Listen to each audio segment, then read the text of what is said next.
En 399 avant Jésus-Christ, Socrate est traîné en justice suite à la plainte de 3 individus, Mélétos, Anytos et Lycon, qui l'accusent tous les 3 de ne pas croire au dieu de la cité et de corrompre la jeunesse qui suivait son enseignement, entre autres. En réalité, ce qu'on lui reproche à Socrate, c'est plus d'être le type qui dérange dans la cité d'Athènes. Il est agaçant, voire antipathique pour la plupart des Athéniens parce qu'il leur reproche la manière dont ils s'occupent de leur âme et à quel point ils sont beaucoup plus ignorants qu'ils le pensent.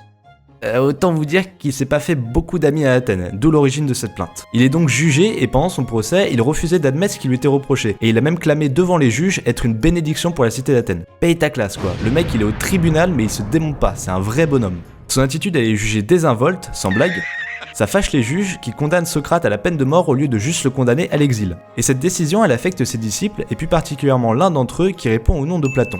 Il trouve la décision des juges complètement injuste et dérisoire, mais après coup, il va quand même s'interroger sur la définition de ce qu'il appelle la justice.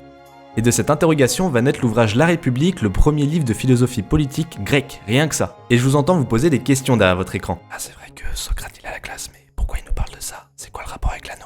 Eh bien j'y arrive. L'anneau de Gygès, c'est une allégorie qui paraît dans le livre 2 de la République de Platon, et pour faire court, elle vient illustrer la thèse de Thrasymachie qui dit que commettre l'injustice est toujours plus profitable, et sans aucun doute plus profitable que de la subir, et que la justice est le fait des faibles. Grosse ambiance.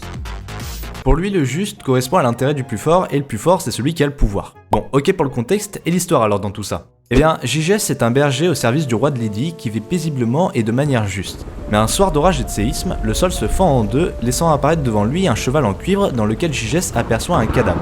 Ce cadavre, il porte seulement un anneau d'or mystérieux à la main. Gygès le prend et décide de le garder avec lui.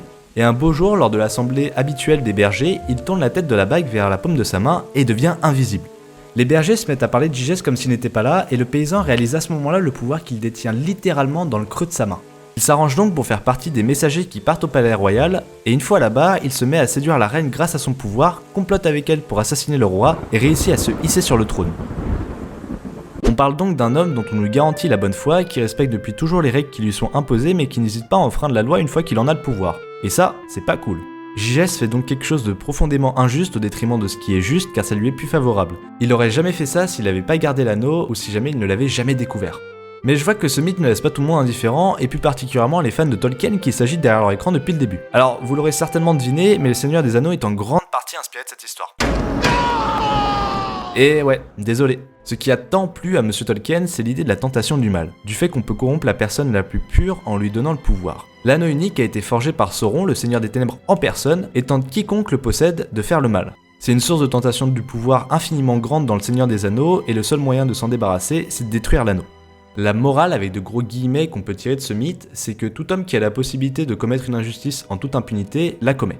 Pour Platon, la seule manière de ne pas faire le mal pour l'homme, c'est de contrôler les passions contradictoires qui l'animent.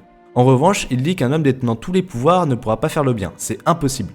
Vous avez toujours un doute? Alors répondez à cette question. Est-ce que vous continueriez de payer votre ticket de métro si vous pouviez devenir invisible quand vous voulez?